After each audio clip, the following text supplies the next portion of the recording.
Welcome to this weekly show where we cover one or two wild tales of teen heroes and underdog outcasts from the world of flash fiction. We try to keep it fun and entertaining like blockbuster action films.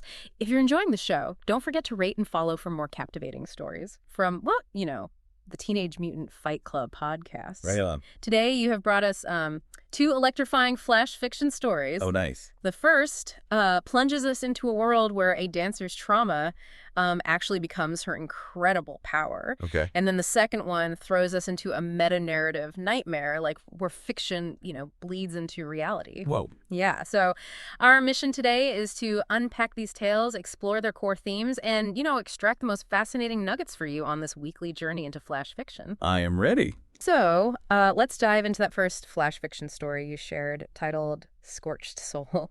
The premise immediately grabbed me. A dancer with burn scars, often mocked for her unique style, discovers she can control fire and must use this, unbelievable ability to save her city from a devastating inferno. What's immediately striking about Scorched Soul is the contrast that it sets up right away, right? Like Yeah. we're placed in the midst of this bonfire celebration, typically a scene of like communal joy. Right. But for the dancer, it's a very painful reminder of her past. Yeah. And the story very vividly portrays her dancing amidst all this revelry and, facing those cruel jeers and whispers about the fire that scarred her and took her family. It really establishes her as an outsider, right? Yeah. Like someone who's defined by her trauma in the eyes of the community. It does, and the description of her dance is so evocative. It's not that smooth, practiced elegance of the other dancers. Instead, it's described as a disjointed ballet born from pain. But yet, within that pain, the author hints at something powerful, something raw, possessing a primal grace, It makes you wonder, doesn't it, about how our deepest struggles can sometimes manifest in unexpected and even beautiful ways. Absolutely. And here's where Scorched Soul takes like a fascinating turn for you. As she dances, the flames begin to respond to her. It's not just her internal pain being expressed through movement. The fire itself seems to be mirroring and reacting to her. Exactly. There are these small but significant details, like a flicker in response to the flick of her wrist, a leap mirroring the fire's frenzied dance, Right. and then this powerful image of the embers snaking across the cobblestones, and that spiral of fire she creates with a simple twirl. You can almost feel the shift in the crowd's perception, from judgment and mockery to confusion, and then this sense of wild energy. Yeah. What does that kind of sudden shift in perception tell us about how we judge those who are different, even when they possess this hidden potential? That's a crucial question that the story poses, right? Like this moment of wonder quickly gives way to external crisis with the eruption of a fire at the city's edge. Right. The black smoke and screams immediately signal danger, like a classic heroic setup. Yeah. But what adds depth here is the direct parallel to the dancer's past trauma. The very element that caused her so much suffering, fire, is now threatening her community anew. And instead of being overwhelmed by that past trauma, she experiences this sudden realization, this terrifying yet empowering understanding that she now possesses a weapon against this destructive force. Right. It's a complete reversal of her previous powerlessness. Have you ever considered how the things that have hurt us the most could, in some unforeseen circumstance, become the very tools we need to help others? That's a really profound point to consider, And Scorched Soul answers that question for you in a very compelling way. She doesn't run from the fire. She dances directly towards it. Her movements, once an outward expression of her inner turmoil, now become very purposeful and directed. And the narrative so effectively highlights how her scars transform in this pivotal moment. They're no longer just these reminders of tragedy, but they become a badge of a power born in the crucible of suffering. It's such a strong visual and thematic element. It suggests that our scars, both visible and invisible, can be testaments to our resilience rather than signs of weakness. Precisely. And her dance evolves into this incredible display of control. She's not just reacting to the fire, she's actively shaping it, drawing it away from, vulnerable crowds, creating these protective firewalls. It's as if she understands the fire on a fundamental level, communicating with it through her movements. And then we reach the climax of this flash fiction story, this final soul-driven dance, It transcends the physical. It's her entire being poured into this desperate effort. Right. The description of her flinging her arms wide and the fire surging skyward, extinguishing the darkness, is incredibly vivid. It's a moment of pure, almost mythical heroism. And the aftermath, as the story presents it to you, is so insightful. The exhaustion she feels is palpable. Right. And the contrasting reactions of the crowd, some still holding on to their prejudice while others are clearly in awe, speak volumes about the complexities of societal change and acceptance. Mm-hmm. Even in the face of undeniable heroism, old biases can linger. So when we distill the core of Scorched Soul for you, what emerges is this powerful message about finding strength in adversity, about our scars not defining us as victims, but marking us as survivors and potential heroes. Yeah. It really makes you think about the hidden potential within us and the transformative power of embracing our past, doesn't it? Yeah. It certainly does.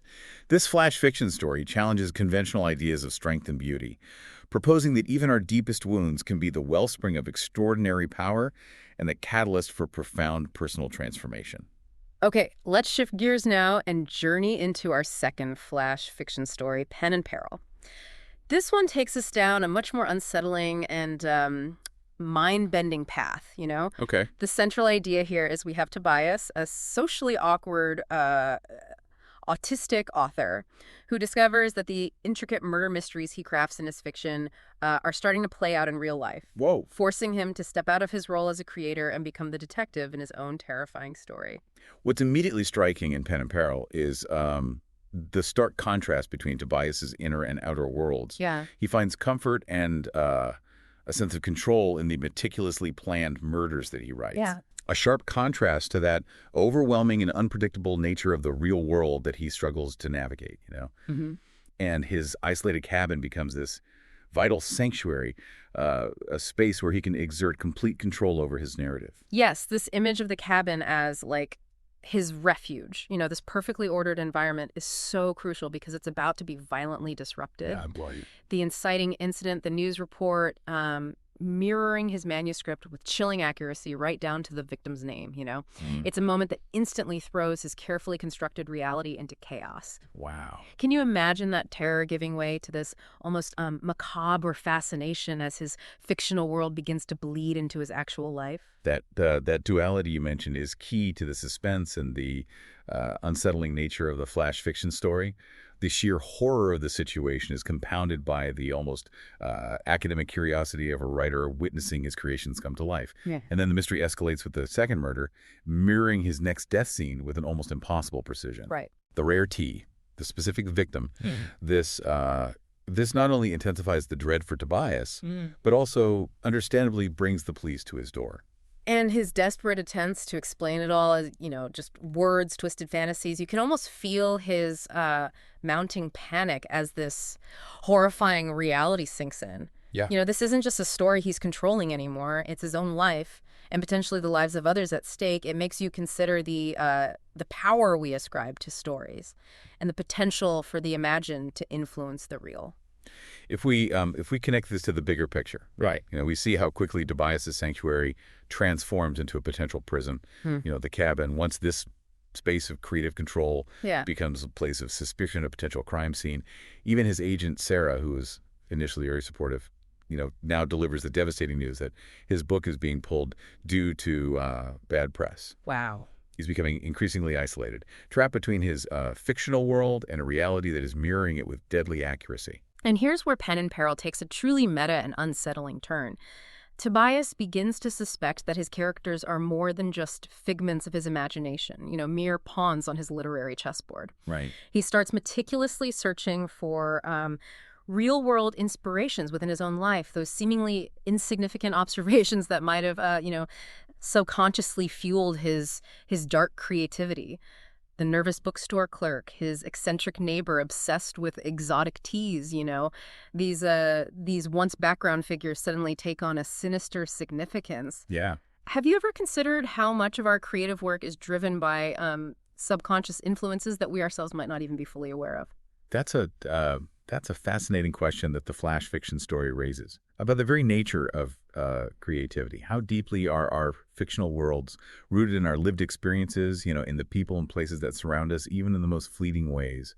And what are the implications when those subconscious influences manifest in such unexpected and dangerous ways? And the stakes become incredibly personal and urgent when the next intended victim in his manuscript is revealed to be Sarah, and the weapon is a fountain pen he gifted her. Oh, That moment of frantic urgency as he desperately tries to warn her, the unanswered phone, it really amps up the tension and forces him to confront the deadly potential of his own imagination. it compels Tobias to undergo a significant transformation. He can no longer remain that detached author, passively observing his story unfold on the page. He is forced to actively step into it, shifting from creator to detective, using his own intellect and his manuscript as his primary tools for survival. Exactly. He's literally dissecting his own creation, rereading it with a detective's eye, Yeah. searching for those embedded clues, those real-world locations, the bookstore, the art gallery, the tea shop that might hold the key to unraveling who is turning his fiction into this, deadly reality. Right. It highlights how deeply our inner worlds and external realities can become intertwined, especially for creators. And the narrative masterfully builds towards this final confrontation, mirroring the climax of his book, set right back in his isolated cabin. The ominous quiet, the palpable sense of impending doom is also effectively conveyed. And then the arrival of the neighbor, the seemingly harmless old man with the tea obsession, now revealed as the potential killer. It's a chilling subversion of expectations. That final moment, that dawning, terrifying realization in Tobias's eyes that his fictional villain might actually be standing right in front of him, it's a fantastic and deeply unsettling cliffhanger. Yeah. It blurs the lines between imagination and reality in a way that truly makes you question the power of our thoughts and the potential consequences of our creations. Right. What does that kind of blurring tell us about the nature of reality itself Yeah. and how we perceive the world around us? It leaves you, the listener, pondering the immense power of the subconscious mind, the latent potential for our inner thoughts and observations, even those we don't consciously acknowledge, to shape our creations, and in this extreme and fictional case, to bleed into the real world with deadly consequences. It's a potent reminder of the intricate and often mysterious relationship between our inner lives and the external world. So you have brought us two strikingly different yet equally compelling journeys today. In Scorched Soul, we witness the transformative power of embracing one's scars, quite literally turning pain into salvation. What stands out to you about the courage required to wield such a terrifying gift? It underscores the incredible capacity for human resilience and suggests that the very things that make us feel like outsiders or unique experiences and perspectives can ultimately be the source of our greatest strength and our ability to impact the world in profound ways. And in Pen and Peril, the lines between creator and creation blurred in a truly unsettling way. It makes you wonder about the subconscious influences that shape our stories, doesn't it?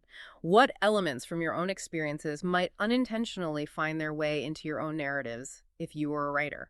It certainly prompts reflection on the responsibility that accompanies creation, the potent influence of our thoughts and words, and the sometimes thin veil that separates the stories we tell from the reality we inhabit. These flash fiction stories, while brief, offer so much to unpack about resilience, the nature of fear, and the potential consequences of our imaginations. We encourage you to consider the themes that resonated most with you today. Thank you for joining us on this weekly journey into the captivating world of flash fiction on the Teenage Mutant Fight Club podcast. We hope these tales have sparked your imagination and perhaps even left you with a provocative thought or two. Join us next time for more wild and wonderful stories.